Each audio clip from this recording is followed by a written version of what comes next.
नमस्ते, सबको स्वागत। पिछली कक्षा में सूरदास के बारे में कुछ पढ़ा। सूरदास जन्मांध कवि माना जाता है। सूरदास भक्तिकाल के सगुण शाखा के कृष्ण मार्गी धारा के प्रमुख कवि माने जाते हैं। उनका गुरु का नाम वल्लभाचार्य है और इसका सर्वश्रेष्ठ रचना का नाम है सूरसागर। सूरदास अष्टजाप के प्रमुख कवि माने जाते हैं। पुष्टि संप्रदाय का प्रवर्तक है। सूरसागर के अलावा दो रचनाएँ भी है, सूर सारावली और साहित्य लहरी। पुष्टि मार्ग संप्रदाय के प्रमुख कवि है। स्वरूप के कवि है, लीला के कवि है। उनकी रचना में वात्सल्य रस बहुत अधिक देखने को मिलता है। नेक्स्ट, साहित्य लहरी में राधा कृष्ण की लीला का वर्णन है। साहित्य लहरी എന്ന് പറയുന്ന ആ രചനയിലെ രാധാകൃഷ്ണൻ രണ്ടുപേരുടെ ലീലകളെക്കുറിച്ചുള്ള വർണ്ണനയാണ്. यह अलंकार तथा नायिका भेद का ग्रंथ है. അത് അലങ്കാരത്തിൻ്റെ നായികാഭേദത്തിൻ്റെ ഗ്രന്ഥമായിട്ടാണ് അതിനെ കണക്കാക്കുന്നത്. ഇൻമേ അനേക ദൃഷ്ടികൂട് പദ് ഹെ, ഇതിൽ അനേകം പദങ്ങൾ വരുന്നുണ്ട്. सूर सारावली में 1103 पद है. सूर सारावलिയിൽ 1103 പദുണ്ട്. इसमें कृष्ण चरित्र के विविध पक्षों को उद्घाटित किया गया है. അല്ലെ കൃഷ്ണൻ്റെ ചരിത്രത്തിൻ്റെ വിവിധ ഭാഗങ്ങൾ ഇതിൽ വിവരിച്ചിട്ടുണ്ട്. सूरदास की शक्ति का आधार उनकी भाषा है. सूरदासिൻ്റെ ശക്തിയുടെ അടിസ്ഥാനം എന്ന് പറയുന്നത് അദ്ദേഹത്തിൻ്റെ ഭാഷയാണ്. बोलचाल की भाषा का काव्यात्मक प्रयोग सबसे पहले सूरदास में ही दिखाई देता है. बोलचाल की ഭാഷ का കാവ്യാത്മക പ്രയോഗം, നമ്മൾ സാധാരണ സംസാരിക്കുന്ന നമ്മുടെ നാട്ടുഭാഷയുടെ സ്വാധീനം എന്ന് പറയുന്നത് അതിൻ്റെ കാവ്യാത്മകമായിട്ടുള്ള പ്രയോഗം ഏറ്റവും മുൻപ് सूरदासिലാണ് നമുക്ക് കാണാനായിട്ട് സാധിച്ചിട്ടുള്ളത്. सूरदास ने बोलचाल की ब्रज भाषा का प्रयोग किया है. ഇവിടെ सूरदास बोलचाल की ഭാഷ വ്രജ് ഭാഷയാണ് അവിടെ പ്രയോഗിച്ചിട്ടുള്ളത്. ചിത്രാത്മകത, ബിംബാത്മകത और सहजता सूर की काव्य भाषा के अंगभूत तत्व है. ചിത്രാത്മകത, അതുപോലെ തന്നെ ബിംബങ്ങൾ, ചിത്രങ്ങൾ, അതുപോലെ സാധാരണ രീതിയിലുള്ള കാവ്യഭാഷകളാണ് सूरदाസിൻ്റെ കാണാനായിട്ട് സാധിക്കുക. शब्द, स्पर्श, रूप, रस और गंध के बिंबों की भरमार सूरदास के पदों में मिलती है.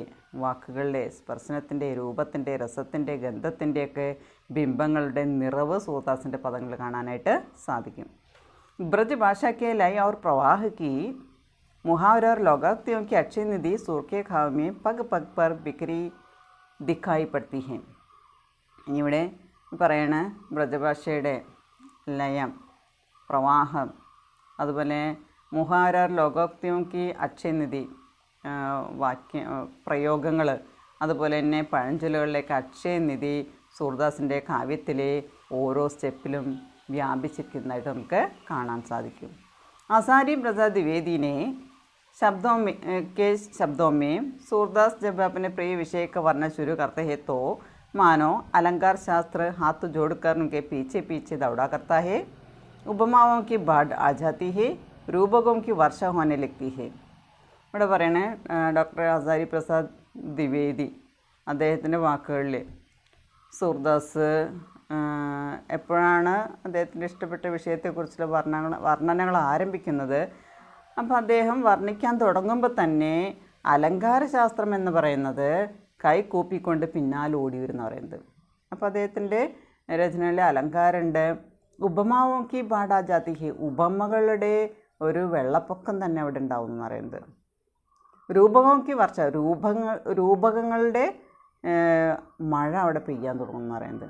അപ്പോൾ അദ്ദേഹത്തിൻ്റെ പ്രിയ വിഷയത്തെക്കുറിച്ച് വർണ്ണിക്കുമ്പോൾ അലങ്കാരങ്ങൾ, അതിൽ ഉപമകൾ രൂപകങ്ങളൊക്കെ കൂടുതലായിട്ട് കാണാൻ സാധിക്കും.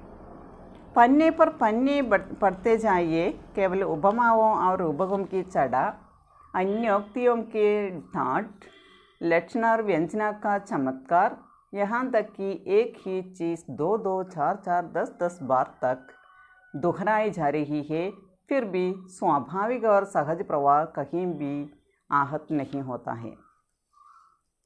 പന്നെ पर പന്നെ പഠിത്തേ ജായേ, അപ്പോൾ ഓരോ പേജിൽ കൂടി നമ്മൾ വായിച്ചു പോകുമ്പോൾ കേവലം ഉപമകളുടെയോ രൂപകങ്ങളുടെയോ സൗന്ദര്യം, അതുപോലെ തന്നെ മറ്റ് ഉക്തികളുടെ ആർഭാടങ്ങൾ, ലക്ഷണ വ്യഞ്ജന എന്ന് പറയുന്ന അലങ്കാരങ്ങളിലെ തിളക്കം, യഹാൻ തക്കി ഏക് ഹി ചീസ് 2 2, ഓരോ വസ്തുവും 2 പ്രാവശ്യം 4 പ്രാവശ്യം 10 പ്രാവശ്യം തന്നെ ദുഹറായി ജാരഹി, ആവർത്തിച്ചു കൊണ്ടിരിക്കുക, റിപ്പീറ്റ് ചെയ്തു വന്നുകൊണ്ടിരിക്കുകയാണ്. फिर भी സ്വാഭാവിക സഹജ പ്രവാഹ കहीं भी आहत नहीं होता है, പക്ഷേ എങ്കിൽ കൂടി സ്വാഭാവികമായിട്ടുള്ള സാധാരണ പ്രവാഹം എവിടെയും പരിക്കൊന്നേൽപ്പിക്കാതെ, എവിടെയും തട്ടലുകളൊന്നുമില്ലാതെ അത് മുന്നോട്ട് പോകുന്നുണ്ട്. ഇപ്പോൾ 2 4 10 പ്രാവശ്യമൊക്കെ ആവർത്തിച്ച് വന്നാലും ഈ അലങ്കാരങ്ങളായാലും അതുപോലെ തന്നെ രൂപകങ്ങളായാലും ഏത് തന്നെയായാലും ആവർത്തിച്ച് വന്നാലും അത് യാതൊരു തരത്തിലുള്ള തടസ്സങ്ങളും ഇല്ലാതെയാണ് പോകുന്നത്. സംഗീതാത്മകത സൂർ കാവ്യക്ക് ഏക് ബഡി ശക്തി ഹേ, സംഗീതാത്മകത എന്ന് പറയുന്നത് സൂറിൻ്റെ കാവ്യത്തിൻ്റെ വളരെ വലിയ ശക്തിയായിട്ടാണ് പറയുന്നത്. संगीत के प्रवाह में कवि अपने साथ पाठक एवं श्रोता को बहाए ले जाता है. അപ്പോൾ സംഗീതത്തിൻ്റെ പ്രവാഹത്തിലെ കവി अपने साथ, കവിയുടെ കൂടെ വായനക്കാരനെയും ശ്രോതാക്കളെയും കേൾവിക്കാരനെയും ബഹായെ ലേ ജാതാ ഹേ, ആ ഒഴുക്കിനൊപ്പം കൂട്ടിക്കൊണ്ടുപോവുകയാണ് ചെയ്യുന്നത്. ആ സംഗീതത്തിൻ്റെ പ്രവാഹത്തിനൊപ്പം തന്നെ കവി വായനക്കാരെയും ശ്രോതാക്കളെയും കൂട്ടിക്കൊണ്ടുപോവുകയാണ് ചെയ്യുന്നത്. अतः स्पष्ट है कि सूरदास का हिंदी काव्य जगत में महत्वपूर्ण സ്ഥാൻ है. അതുകൊണ്ട് തന്നെ വ്യക്തമായിട്ടുള്ള കാര്യം ഇതാണ്, സൂർദാസിന് ഹിന്ദി കാവ്യ ലോകത്ത് വളരെ പ്രധാനപ്പെട്ട ഒരു സ്ഥാനം തന്നെയുണ്ട്. ഹിന്ദി സാഹിത്യക സൂർ മാനാ ജാത്ത എന്നാണ്, ഹിന്ദി സാഹിത്യത്തിൻ്റെ ചരിത്രത്തിലെ സൂര്യനായിട്ട് കണക്കാക്കുന്നത് സൂർദാസിനെയാണെന്ന് പറയുന്നുണ്ട്. ഇപ്പോൾ സൂർദാസിൻ്റെ പദങ്ങളാണ് നമുക്ക്, സൂർസാഗറിലെ കുറച്ച് പദങ്ങളാണ് നമുക്ക് പഠിക്കാനായിട്ടുള്ളത്. 3 പദങ്ങളാണുള്ളൂ. അപ്പോൾ കൃഷ്ണഭക്തി കാലത്തെ കവിയാണ്. ഇവിടെ ഭക്തൻ്റെയും ഭഗവാന്റെ ഇടയിലുള്ള ബന്ധത്തെക്കുറിച്ചും അങ്ങനെ കുറച്ച് കാര്യങ്ങളാണ്, കൃഷ്ണൻ ബലരാമനും തമ്മിലുള്ള കാര്യങ്ങൾ, അങ്ങനെ കുറച്ച് കാര്യങ്ങളാണ് നമുക്ക് ഈ 3 പദങ്ങളിൽ നമുക്ക് പഠിക്കാനായിട്ടുള്ളത്. നോക്കാം. സൂർദാസ് പദം. मेरो मन अनत कहाँ सुख पावे, जैसे उड़ी जहाज को पंछी फिरी जहाज पर आवे, कमल नयन को चांदी महातम और देव को द्यावे, परम गंग को चांदी पियासा दुर्मदि कूप घनावे, चिहिम मधुकर अंबुज रस चाख्यो क्यों करील फल भावे. മേരാ മൻ അനത്ത് കഹാം സുഖ് പാവേ, അനത്ത് എന്ന് പറഞ്ഞാൽ അന്യത്ര, വേറെ എവിടെ എന്നുള്ള അർത്ഥത്തിൽ. മേരോ മൻ, മേരാ മൻ. സുഖ് പാവേ എന്ന് പറഞ്ഞാൽ സുഖ് പ്രാപ്ത് കർത്താ ഹേ, സുഖ് പാവേ എന്ന് പറഞ്ഞാൽ സുഖ് പ്രാപ്ത് കർത്താ ഹേ. ജൈസെ ഉടി ജഹാജ് കോ പഞ്ചി, പഞ്ചി എന്ന് പറഞ്ഞാൽ പക്ഷി, ജഹാജ് എന്ന് പറഞ്ഞാൽ ഷിപ്പ്, കപ്പൽ.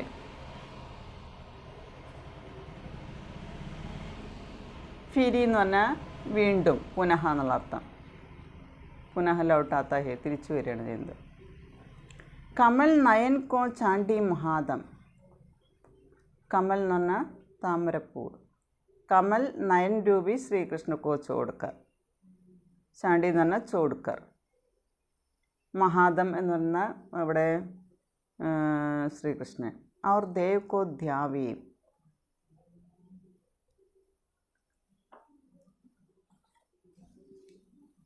പരം ഗംഗ കോ ചാണ്ടി പിയാസോ, പിയാസോ എന്ന് പറഞ്ഞാൽ ദാഹിക്കുന്ന ആൾ, ദാഹിക്കുന്ന. ദുർമതി കൂബ് ഖനാവെ, കൂബ് എന്ന് പറഞ്ഞാൽ കിണർ, ഖനാവെ എന്ന് പറഞ്ഞാൽ കുഴിക്കുക, ഖോദന കുഴിക്കുക. ജിഹിം മധുകർ അംബുജ് രസ് ചാക്യോ, ചാക്യോ എന്ന് പറഞ്ഞാൽ ടേസ്റ്റ് ചെയ്യുക, രുചിക്കുക. മധുകർ എന്ന് പറഞ്ഞാൽ വണ്ട്. അംബുജ് താമരപ്പൂവ്, താമര.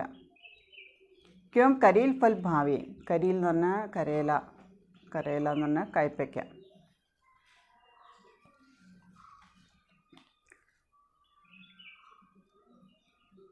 ഇവിടെ ഭക്ത് और भगवान के बीच के भक्ति के बारे में सूरदास कहते हैं. सगुण भक्त कवि सूरदास अपने इष्ट देव श्री कृष्ण के प्रति अपना अनन्य भक्ति प्रकट करता है. സഗുണ ഭക്ത കവിയായ സൂർദാസ് അദ്ദേഹത്തിൻ്റെ ഇഷ്ടദേവനായിട്ടുള്ള ശ്രീകൃഷ്ണനോടുള്ള അദ്ദേഹത്തിൻ്റെ അനന്യമായ ഭക്തിയാണ് അവിടെ പ്രകടമാക്കുന്നത്. यहाँ सूरदास कहते हैं, कवि कहता है कि प्रभु श्री कृष्ण के साथ उनको आनंद सुख प्राप्त है. ये अन्यत्र नहीं, മറ്റൊരിടത്തും കിട്ടാത്തത്ര അനന്തമായിട്ടുള്ള സുഖം ശ്രീകൃഷ്ണൻ്റെ കൂടെ ആയിരുന്നപ്പോൾ നേടാൻ സാധിച്ചു എന്ന് പറയുന്നതാണ്. प्रभु श्री कृष्ण के साथ आनंद सुख प्राप्त है, ये सुख अन्यत्र नहीं मिलता. വേറെവിടെയും കിട്ടാത്ത ഈ സുഖം ശ്രീകൃഷ്ണ ഭഗവാന്റെ അടുത്തുനിന്ന് നേടാനായിട്ട് സാധിച്ചു എന്നാണ് സൂർദാസ് പറയുന്നത്. ये अन्यत्र देखने को नहीं मिलता, അത് മറ്റൊരിടത്ത് പോലും കാണാൻ പോലും കിട്ടാത്ത സുഖം നേടാനായിട്ട് സാധിച്ചു. ഇനി ഇവിടെ यहाँ एक उदाहरण देता है. ഉദാഹരണ സ്വരൂപ് വേ कहते हैं, എന്താണ് പറയുന്നത്? ഉടി ജഹാജ് കോ പഞ്ചി ഫിരി ജഹാജ് पर ആവേ. ഇവിടെ പറയുന്ന കാര്യം ഇതാണ്.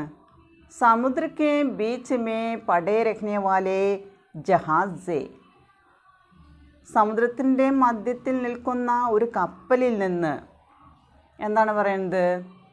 उठने वाली पक्षी अंत में उसी जहाज में भी लौट आ जाएगी. അതായത് സമുദ്രത്തിൻ്റെ മധ്യത്തിൽ നിർത്തിയിരിക്കുന്ന ഒരു കപ്പലിൽ നിന്ന് പറന്നുപോയ ഒരു പക്ഷി ഒരുപാട് സ്ഥലങ്ങളിൽ ചുറ്റിക്കറങ്ങിയതിന് ശേഷം ആ കപ്പലിലേക്ക് തന്നെ മടങ്ങി വരുന്നു എന്നാണ് പറയുന്നത്. ഉസ്കാർ കോയി സഹാര നഹി ഹോഗി, വേറൊരാളോടെ വഴി കാണിച്ചു കൊടുക്കേണ്ട ആവശ്യമില്ല, വേറൊരാളെ ആശ്രയിക്കേണ്ട ആവശ്യമില്ല. എവിടെ നിന്നാണോ അത് പറന്നു പോയത് അവിടേക്ക് തന്നെ അത് തിരിച്ചെത്തുന്നു എന്ന് പറയുന്നത്. ഉടി ജഹാസ് കോ പഞ്ചി ഫിരി ജഹാജ് पर ആവേ, പുനഃ ഉസ് ജഹാജ് पर ये പക്ഷി ലൗട്ട് ആയേഗാ. അത് തിരിച്ച് അതിലേക്ക് തന്നെ മടങ്ങി വരുന്നു എന്ന് പറയുന്നത്. ആരോടെ വഴി കാണിച്ചു കൊടുക്കാൻ പോകേണ്ട ആവശ്യമില്ല എന്ന് പറയുന്നത്. ഉസ്കാർ കോയി സഹാര നഹി ഹോഗി, ഒരാളുടെയും സഹായത്തിൻ്റെ ആവശ്യമില്ല. നെക്സ്റ്റ് പറയണേ, കമൽ നയൻ കോ ചാണ്ടി മഹാധം और ദേവ് കോ ദ്യാവി. ഇവിടെ പറയുന്നത് എന്താണ്? കമൽ നയൻ രൂപി ശ്രീകൃഷ്ണ കോ ചോഡ്കർ കിസി അന്യ ദേവ് നഹി ഹേ. അതായത് താമരക്കണ്ണനായിട്ടുള്ള ശ്രീകൃഷ്ണനെ ഉപേക്ഷിച്ച് കഴിഞ്ഞാൽ വേറൊരു അന്യ ദേവനും ഇല്ല എന്നാണ് പറയുന്നത്. അതായത് ശ്രീകൃഷ്ണയ്ക്ക് സമാൻ കോയി ഈശ്വർ നഹി ഹേ, കൃഷ്ണന് സമാനമായിട്ട് വേറൊരു ദേവനില്ല എന്നാണ് പറയുന്നത്. ശ്രീകൃഷ്ണന് സമാനമായിട്ട് और देव को ध्यावे, വേറൊരു ശ്രീകൃഷ്ണയ്ക്ക് സമാൻ കോയി ഈശ്വർ നഹി, കോയി ദേവ് നഹി ഹേ, വേറൊരു ഈശ്വരൻ ഇല്ല എന്നാണ് പറയുന്നത്. നെക്സ്റ്റ് പറയുന്നു, പരം ഗംഗാ കോ ചാണ്ടി പിയാസോ ദുർമതി കൂപ്പ് ഘനാവേ. परम गंगा को, परम नदी पवित्र नदी, गंगा को छोड़कर ये प्यासा आदमी परम पवित्र गंगा नदी को छोड़कर कुआं खोदना उसकी मूर्खता है. ദുർമതി എന്ന് പറഞ്ഞാൽ മൂർക്ക്, വിഡിത്ത എന്ന് പറയുന്നത്. ദുർമതി എന്ന് പറഞ്ഞാൽ മൂർക്ക്. അപ്പോൾ ഇവിടെ പറയുന്നത്, വെള്ളത്തിന് വേണ്ടി ദാഹിക്കുന്ന ഒരു വ്യക്തി വളരെ പരമപവിത്രമായ ഗംഗാ നദി ഉള്ളപ്പോൾ അതിനെ വേണ്ടാന്ന് വെച്ചിട്ട് അവിടെ കിണർ കുഴിക്കുക എന്ന് പറയുന്നത് അയാളുടെ വിഡ്ഢിത്തമാണെന്ന് പറയുന്നത്. അപ്പോൾ ഈശ്വരഭക്തിയെക്കുറിച്ചാണ് ഇതിലൊക്കെ പറയുന്നതാണ്. प्यासा आदमी परम पवित्र गंगा नदी को छोड़कर कुआं खोदना उनकी मूर्खता है. മൂർഖ ലോഗ് ഹി ഐസ കരേഗ. വിഡ്ഢികൾ മാത്രമാണ് അങ്ങനെ ചെയ്യുള്ളൂ. അതായത് നമ്മുടെ കൈൻ്റെ അരികെ നമ്മുടെ അടുത്ത് ഗംഗാനദി ഉള്ളപ്പോൾ അതിലെ വെള്ളം കുടിക്കാതെ ദാഹം തീർക്കാനായിട്ട് ഒരു വിഡ്ഢി മാത്രമാണ് കിണർ കുഴിക്കാൻ പോവുള്ളൂ എന്ന് പറയുന്നത്. നെക്സ്റ്റ്, ജിഹിം മധുകർ അംബുജരസ് ചാക്യോ ക്യോം കരീൽ ഫൽ ഭാവി. മധുകർ വണ്ടാണ്. എന്താന്ന് പറയുന്നത്? കമൽ രസ് പീനെ വാലാഹേ ഭ്രമർ. ആ താമരപ്പൂവിൻ്റെ ഉള്ളിലെ മധു നുകരുന്ന ഒരു പ്രാണിയാണ് വണ്ട് എന്ന് പറയുന്നത്. അംബുജ് രസ് ചാക്യോ, अम्बुज रस कमल रस पीने वाला है मधुकर. लेकिन यहाँ कहते हैं सूरदास कहते हैं उसे करील फल भावे. क्यों करील फल भावे? अम्बुज का रस पीने वाला है मधुकर या भ्रमर, इसलिए करेला फल का रस ये भ्रमर को अच्छा नहीं लगता. കയ്പ്പയ്ക്കയുടെ നീര് ടേസ്റ്റ് ചെയ്യുക എന്ന് പറയുന്നത് ആ വണ്ടിന് സുഖകരമല്ലാത്ത ഒന്നാണ്. അത് ഒരിക്കലും സാധ്യമല്ലാത്ത ഒരു കാര്യമാണ്. इसलिए सूरदास का मानना यह है कि ഭഗവാൻ ശ്രീകൃഷ്ണ സർവസ്വ ഹേ. ഭഗവാൻ ശ്രീകൃഷ്ണനാണ് എല്ലാം എന്നാണ് ഇവിടെ सूरदास പറയുന്നത്. और भक्त और भगवान के बारे में यहाँ सूरदास कहते हैं ഒരു ഭക്തൻ എങ്ങനെയായിരിക്കണം, ഭഗവാനോടുള്ള ഭക്തി എങ്ങനെയായിരിക്കണം എന്നുള്ളതാണ് പറയുന്നത്. അതായത് ഭക്തനെ ഭഗവാന്റെ കയ്യിൽ നിന്ന് ഒരുപാട് സുഖം നേടാനായിട്ട് സാധിക്കുന്നുണ്ട്. അത് വേറെ എവിടെയും കിട്ടാൻ പറ്റാത്തത്ര സുഖം ഭഗവാനിൽ നിന്ന് ശ്രീകൃഷ്ണനിൽ നിന്ന് നേടാനായിട്ട് സാധിച്ചു എന്ന് പറയുന്നത്. എക്സാമ്പിൾ നമ്മൾ 3-4 എക്സാമ്പിൾ പറഞ്ഞിവിടെ. അതായത് സമുദ്രത്തിൻ്റെ മധ്യത്തിൽ നിർത്തിയിരിക്കുന്ന കപ്പലിൽ നിന്നൊരു പക്ഷി പറന്നു പോയാൽ അതൊരുപാട് സ്ഥലങ്ങളിൽ ചുറ്റിക്കറങ്ങിയതിന് ശേഷം സന്ധ്യയാകുമ്പോഴേക്കും അവിടേക്ക് തന്നെ തിരിച്ചു വരുന്നു പറയുന്നത്. ഒരാളും പിന്നാലെ നിന്ന് സഹായിക്കേണ്ട ആവശ്യം അവിടെ വരുന്നില്ല. രണ്ടാമത്തെ കാര്യം നമ്മൾ പറഞ്ഞത് ശ്രീകൃഷ്ണനെ ഉപേക്ഷിച്ച്, അതായത് വേറൊരു ദേവനില്ല, ശ്രീകൃഷ്ണന് സമാനമായിട്ട് വേറൊരു ദേവനില്ല എന്ന് പറയുന്നത്, വേറൊരു ഈശ്വരൻ ഇല്ല എന്നാണ് പറയുന്നത്. പക്ഷെ ഇവിടെ വിഡ്ഢികൾ ചെയ്യുന്നൊരു കാര്യം പറഞ്ഞു. അതായത് ഈശ്വരഭക്തി ഇല്ലാത്തൊരാൾ, അതായത് പവിത്രമായിട്ടുള്ള നദിയാണ് ഗംഗാ നദി, അതിലെ വെള്ളം വേണ്ടാന്ന് വെച്ചിട്ട് കിണറൊഴിക്കാൻ പോകുന്നതാണ് മണ്ടത്തരമാണെന്ന് പറയുന്നത്, വിഡ്ഢിത്തമായിട്ടാണ് പറയുന്നത്. അതുപോലെ തന്നെ ഒരിക്കലും ഒരു വണ്ട് കയ്പ്പയ്ക്കയുടെ രസം നുകരില്ല എന്ന് പറയുന്നത്. അതെപ്പോഴും നുകരുക എന്തിൻ്റെ രസമാണ്? താമരപ്പൂവിൻ്റെ രസമാണ് നുകരുക. ഭ്രമർ അതാണ് നുകരുക എന്ന് പറയുന്നത്.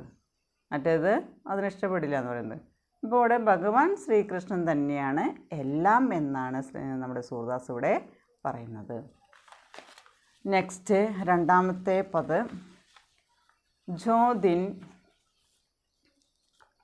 मन पंजी उड़ी जे है ता दिन तेरे तन तरुवर के सबे पात जेरी जे है या देही गर्भ नगरिए स्यार काक गिद गे है तीननी में तन कृमि कई बिष्ठा के हुए घाक उड़े है कहाँ वह नीर कहाँ वह शोभा कहाँ रंग रूप दिखे है जिन लोगनी सो नेह करती है तेई देखी गिनी है घर के कहत सबारे काटो बूद होह घर गे हैं जिन पुत्र नहीं बहुत प्रतिपालो देवी देव मने हैं तेई ले गोपरी बास दे सीस फोरी बिखरे है आज हम मूड घरो सत्संगदी संदनी में कच्छुपे है नर बपुदारी नाहिन जन हरि को जम की मार सो के हो सूरदास भगवंत भजन बिनु ब्रदा सुजनम गवे हैं. നെക്സ്റ്റ് ഇവിടെ സൂർദാസിൻ്റെ തന്നെ ജാ ദിൻ മൻ പഞ്ചി ഉടി ജേഹേ. മൻ എന്ന് പറയുന്നത് അവിടെ ജീവാത്മാവാണ്. മൻ എന്ന് പറഞ്ഞാൽ ജീവാത്മാവ്. പഞ്ചി പക്ഷി, ഉടി എന്ന് പറഞ്ഞാൽ പറന്നു പോവുക. തെരെ തൻ തരുവർക്കെ, തൻ എന്ന് പറഞ്ഞാൽ ശരീരം, തരു എന്ന് പറഞ്ഞാൽ പേട് മരം. സബേ പാത്ത് ജരി ജേഹേ, സബ് പത്തേ, പാത്ത് എന്ന് പറഞ്ഞാൽ ഇലകൾ. ജരി ജാഹേ, ഇല കൊഴിയുക, ജരി എന്ന് പറഞ്ഞാൽ കൊഴിഞ്ഞു പോവുക. യാ ദേഹി ഗർഭ് ന കരിയേ, ഗർഭ് എന്ന് പറഞ്ഞാൽ ഗർവ്, അഹങ്കാരം. സ്യാർ കാഗ് ഗിദ് ഗേഹേ, സ്യാർ എന്ന് പറഞ്ഞാൽ സിയാറാണ്, കുറുക്കനാണ്. കാഗ് എന്ന് പറഞ്ഞാൽ കാക്ക, ഗിദ് എന്ന് പറഞ്ഞു കഴിഞ്ഞാൽ കഴുകൻ. ഗേഹ എന്ന് പറഞ്ഞാൽ തിന്ന. തീനിനി മേം തൻ കൃമി കെ ബിഷ്ട, ബിഷ്ട എന്ന് പറഞ്ഞാൽ കാഷ്ടം. ഹവേ ഖാ കുടേഹേ, കാക്ക് എന്ന് പറഞ്ഞാൽ പറയാം മണ്ണിൽ നമ്മൾ അലിഞ്ഞ് ഇല്ലാതെയാവുക, മണ്ണാങ്കട്ടയാവുക. കഹാം വഹ് നീർ, കഹാം വഹ് ശോഭ, കഹാ രംഗരൂപ ദിക്കേഹേ. ഇവിടെ തീനിനി എന്ന് പറഞ്ഞാൽ തീൻ രൂപമാണ്, 3 രൂപമാണ്. ഒന്ന് ആത്മാവ്, ഒന്ന് പരമാത്മാവ്, പിന്നെ ശരീരം. ജിൻ ലോകനി സോ നേഹ് കർത്തി ഹേ തേയി ദേക്കി ഗിനേഹേ. ഘിന എന്ന് പറഞ്ഞാൽ അവിടെ വെറുക്കുക, ഘൃണ എന്നുള്ള അർത്ഥം. ഘിന എന്ന് പറഞ്ഞാൽ ഘൃണ എന്നുള്ള അർത്ഥം. നേഹ് എന്ന് പറഞ്ഞാൽ സ്നേഹം എന്നുള്ള അർത്ഥം. ലോകനി എന്ന് പറഞ്ഞാൽ പ്രിയ ജനങ്ങൾ, പ്രിയ ലോക്. ഗർക്കെ കഹത്ത് സബാരെ കാട്ടോ, ഗർക്കെ കഹത്ത് സബാരെ കാട്ടോ എന്ന് പറഞ്ഞു കഴിഞ്ഞാൽ ഒഴിപ്പിക്കുക. സബാരെ കാട്ടോ,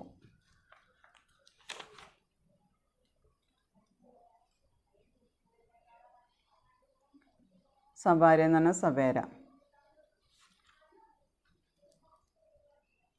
ജിൻ പുത്രനിഹിം ബഹുത്ത് പ്രതിപാല്യോ, പ്രതിപാല്യം എന്ന് പറഞ്ഞാൽ സ്നേഹം എന്നുള്ള അർത്ഥം. ദേവി ദേവ് മനേഹേം, തെയിലോ ഗോപരി ബാസ്തേ സീസ് ഫോരി ബിക്കരേഹേം. ഇവിടെ പറയണത് ജിസ് ദിൻ മൻ രൂപി പക്ഷി ഉടി ജായേഗി. ഏത് ദിവസമാണോ ജീവാത്മാവാകുന്ന അല്ലെങ്കിൽ മനസ്സാകുന്ന പക്ഷി പറന്നു പോകുന്നത്, തബ് പത്തേ ചടേ പേടിക്കെ സമൻ ഹോ ജായെങ്കിൽ. അതായത് ഇല കൊഴിഞ്ഞ മരത്തെ പോലെ ആയിത്തീരുന്ന പറയുന്നത്. നമ്മുടെ ആത്മാവ് നമ്മുടെ ഉള്ളിൽ നിന്ന് പറന്നു പോയാൽ നമ്മൾ ഇല കൊഴിഞ്ഞ മരം പോലെയായിട്ട് മാറുന്നു എന്നാണ് പറയുന്നത്. ജിസ് ദിൻ മൻ യാ ജീവാത്മാരൂപി പക്ഷി ഉടി ജായേഗി തബ് പത്തേ ചടേ പേടിക്ക് സമാൻ ഹോ ജായെങ്കിൽ. ഇല കൊഴിഞ്ഞ മരം പോലെയായിട്ട് തീരും. ഇസ്ലിയെ അപ്പനെ ശരീർ പർ ഗർവ് നഹി കർണ ചാഹിയെ. അതുകൊണ്ട് നമ്മൾ നമ്മുടെ ശരീരത്തെക്കുറിച്ച് ആലോചിച്ച് നമ്മൾ ഒരിക്കലും അഹങ്കരിക്കാനായിട്ട് പാടില്ല. യാ ദേഹി ഗർവ് ന കരിയെ. അതുകൊണ്ട് നമ്മൾ ശരീരത്തെക്കുറിച്ച് ഓർത്തിട്ട് അപ്പനെ ശരീർ പർ ഗർവ് നഹി കർണ ചാഹിയെ. നമ്മളൊരിക്കലും അഹങ്കരിക്കരുത്. നമ്മുടെ മനസ്സെന്ന് പറയുന്നത് നമ്മുടെ ഉള്ളിൽ നിന്ന് പറന്നു പോയി കഴിഞ്ഞാൽ ഇല കൊഴിഞ്ഞ മരം പോലെയാണ് നമ്മുടെ അവസ്ഥ. മർ ജാനെ കെ ബാദ്, ഈ ഹമാരെ മൃത്യു കെ ബാദ്, നമ്മൾ മരണത്തിന് ശേഷം എന്താണ് അവിടെ സംഭവിക്കുന്നത്? മർ ജാനെ കെ ബാദ് യേ ശരീർ കോൺ കോൺ ഖായെങ്കിൽ, ആരൊക്കെ കഴിക്കുക? സിയാർ, കൗവ അവർ ഗിദ് ഖായെങ്കിൽ. അപ്പം നമ്മൾ മരിച്ചു കഴിഞ്ഞാൽ നമ്മുടെ ശരീരം ആർക്കൊക്കെ ഭക്ഷണമായി തീരുന്നതാണ് പറയുന്നത്. അപ്പം അതുകൊണ്ട് നമ്മുടെ ശരീരമുള്ള സമയത്ത് നമ്മൾ ഒരിക്കലും അഹങ്കരിക്കരുത് എന്നാണ് ഇതിൽ പറയുന്നത്. ശരീർ की 3 गति है, तीन गति है, ये आत्मा है, പരമാത്മാ ഹേ और ശരീർ ഹേ.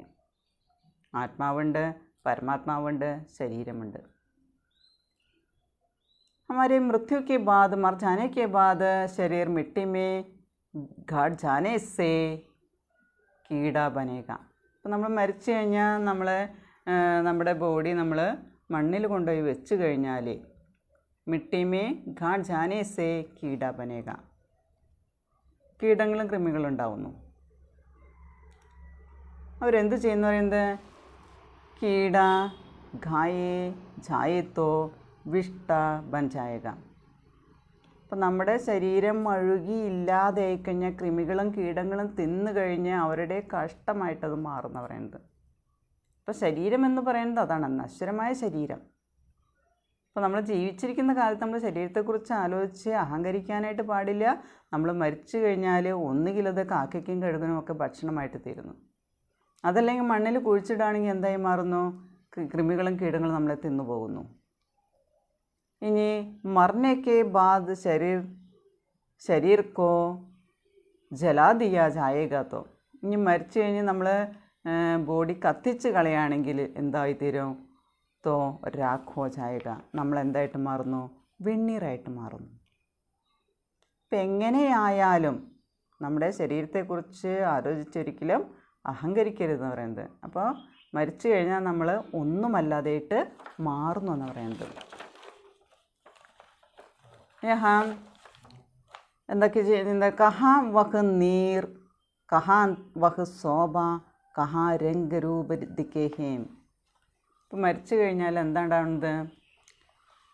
തുമാര തേജസ് നിരർത്ഥ ഹോ ജായേഗ, തുമാര സൗന്ദര്യ, തുമാര രംഗ്, രൂപ്, ശോഭ, യേ സബ് ദേഖ്നെ കോ നഹീ മിലേഗ. ഇപ്പം മരിച്ചു കഴിഞ്ഞാൽ നമ്മുടെ സൗന്ദര്യമായാലും നിറമായാലും രൂപമായാലും എവിടെയും പിന്നെ നമുക്ക് കാണാനായിട്ട് സാധിക്കില്ല. വീണ്ടും പറയണേ, ജിൻ ലോഗനി സോ നേഹ് കർത്തി ഹേ, ജിൻ ലോഗ് യേ പ്രിയ ലോഗ് സ്നേഹ് വാത്സല്യ ദേക്കർ ബഡായേ പുത്രം സേ ഭി തെരാ ലാശ് കി നിന്ദ കരേംഗെ ഗണ കരേംഗെ. ജിൻ ലോഗനി സോ നേഹ് കർത്തി ഹേ, അതായത് പ്രിയജനങ്ങൾ വളരെ സ്നേഹത്തോടെ വാത്സല്യത്തോടെ നമ്മളെ കാത്ത് പരിപാലിച്ചു വന്നവരാണ്. എന്നാൽ നമ്മൾ വളർത്തി വലുതാക്കിയ മക്കളായാൽ പോലും ഇവിടെ പറയണേ, വാത്സല്യദേക്കർ ബഡായേ പുത്രം സേബി തെരെ ലാശ് കി ഘൃണ കരേംഗെ. നീ ജീവനുള്ളപ്പോൾ വളരെ ഇഷ്ടപ്പെട്ടതായിരുന്നു, പക്ഷേ മരിച്ചു കഴിഞ്ഞാൽ നിന്നെ അവരെ വെറുക്കും. തെരെ ലാശ് കി, നിൻ്റെ ഡെഡ് ബോഡി കണ്ടു കഴിഞ്ഞാൽ അതിനെ നിന്ദ കരേംഗെ, വെറുക്കെന്നാണ്, ഘൃണ കരേംഗെ എന്ന് പറയുന്നത്. വീണ്ടും പറയണേ, അങ്ങനെ ചെയ്തു കഴിഞ്ഞാൽ അവരെന്താ ചെയ്യുക? ജൽദി സേ വഹ് ലാശ് घर से निकालने के लिए कहेंगे. घर के कहत जल्दी कहता है, പെട്ടെന്ന് തന്നെ പറയുന്നതാണ് जल्दी सवारे काटो, ये घर से बाहर निकालने के लिए कहते हैं. എത്രയും പെട്ടെന്ന് വീടിൻ്റെ ഉള്ളിൽ നിന്ന് പുറത്തേക്ക് കൊണ്ടുപോകാനായിട്ട് അവർ പറയും. അല്ലെങ്കിൽ എന്താ ഉണ്ടാവുക? ബൂദ് ഹോഹ് ഗർ ഗേഹേ, യേ ലാശ് കോ വഹാം പടേങ്കേ തോ. എന്താണ് ഉണ്ടാവുന്നത് പറയുന്നത്? അവരൊരു വിശ്വാസം എങ്ങനെയാണ്? യേ ബാഹർ നഹി നിക്കാലേ തോ വഹ് ഭൂത് ബൻകർ ഹംകോ ഖായേഗ ആർ സതായേഗ.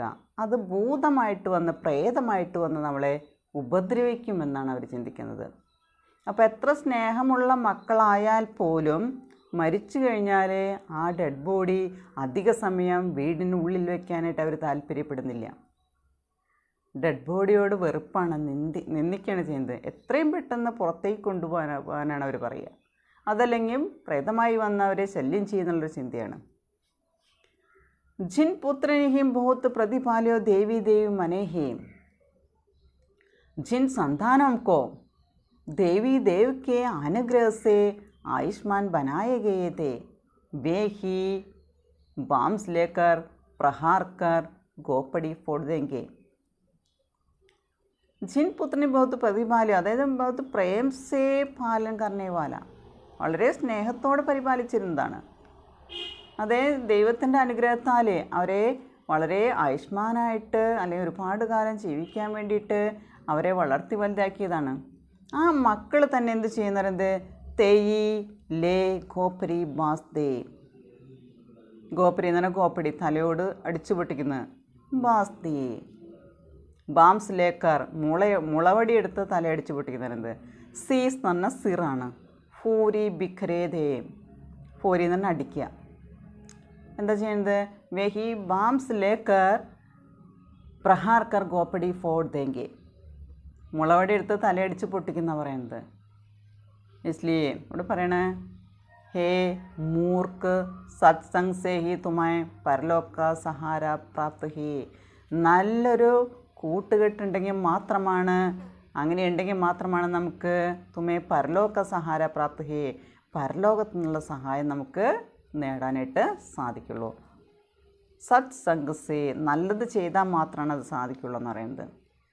അജഹും മൂഡ് കരോ സത്സംഗതി, അജഹും ആജ് ബി, അജഹും എന്ന് പറഞ്ഞാൽ ആജ് ബി എന്താണ്? സത്സംഗതി കരോ, നല്ല ഫ്രണ്ട്ഷിപ്പ് ഉണ്ടാവുക, നല്ല കൂട്ടുകെട്ട്, നല്ല കാര്യങ്ങൾ ചെയ്യുക. ഹേ മൂഡ്, ഹേ മൂർക്ക്, ആജ് ബി തും സത്സംഗതി കരോ. സന്തനി മേം കുച്ച് പേഹേ, പേഹേ എന്ന് പറഞ്ഞാൽ പ്രാപ്ത്.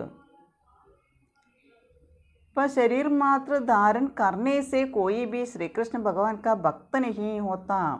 ഇവിടെ പറയുന്നതാണ്, നർ ബാപ്പു ദാരി നാഹി ജൻ ഹരി കോ ജംകി മാർ സോ ഖേ ഹോം. ജം എന്ന് പറഞ്ഞാൽ യമരാജാവാണ്. ജംകി മാർ എന്ന് പറഞ്ഞാൽ യമരാജാവിൻ്റെ നിന്ന് പ്രഹരമേൽക്കുക, അടിയേൽക്കുക.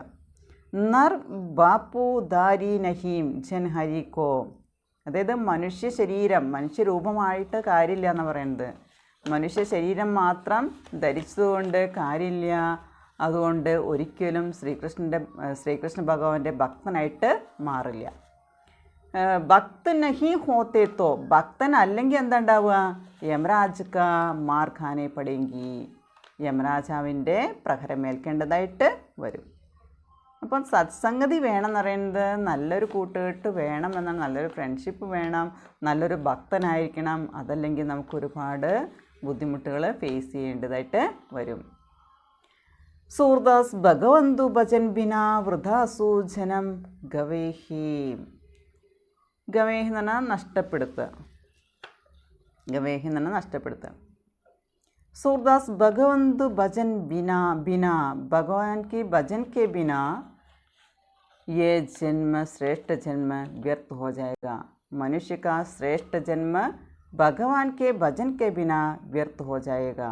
മനുഷ്യൻ്റെ ശ്രേഷ്ഠ ജന്മം എന്ന് പറയുന്നത് ഭക്തനല്ലെങ്കിൽ, ഭഗവാനെ വിളിച്ച് ഭക്തി അവിടെ കാണിച്ചില്ല എന്നുണ്ടെങ്കിൽ അവരുടെ ജീവിതം എത്ര ശ്രേഷ്ഠമായിട്ടുള്ള ജന്മമായാലും അവരുടെ ജീവിതം വ്യർത്ഥമായിട്ട് തീരുമെന്നാണ് സൂർദാസ് പറയുന്നത്. ഇപ്പം മനുഷ്യ ശരീരം മാത്രം, ആ ഒരു ശരീരത്തിൻ്റെ രൂപം മാത്രം ഉണ്ടായതുകൊണ്ട് കാര്യമില്ല. എന്താ പറയുന്നത്, നമ്മൾ എന്തൊക്കെ വേണമെന്ന് പറഞ്ഞാൽ സത്സംഗതി കർണ ചാഹിയേ.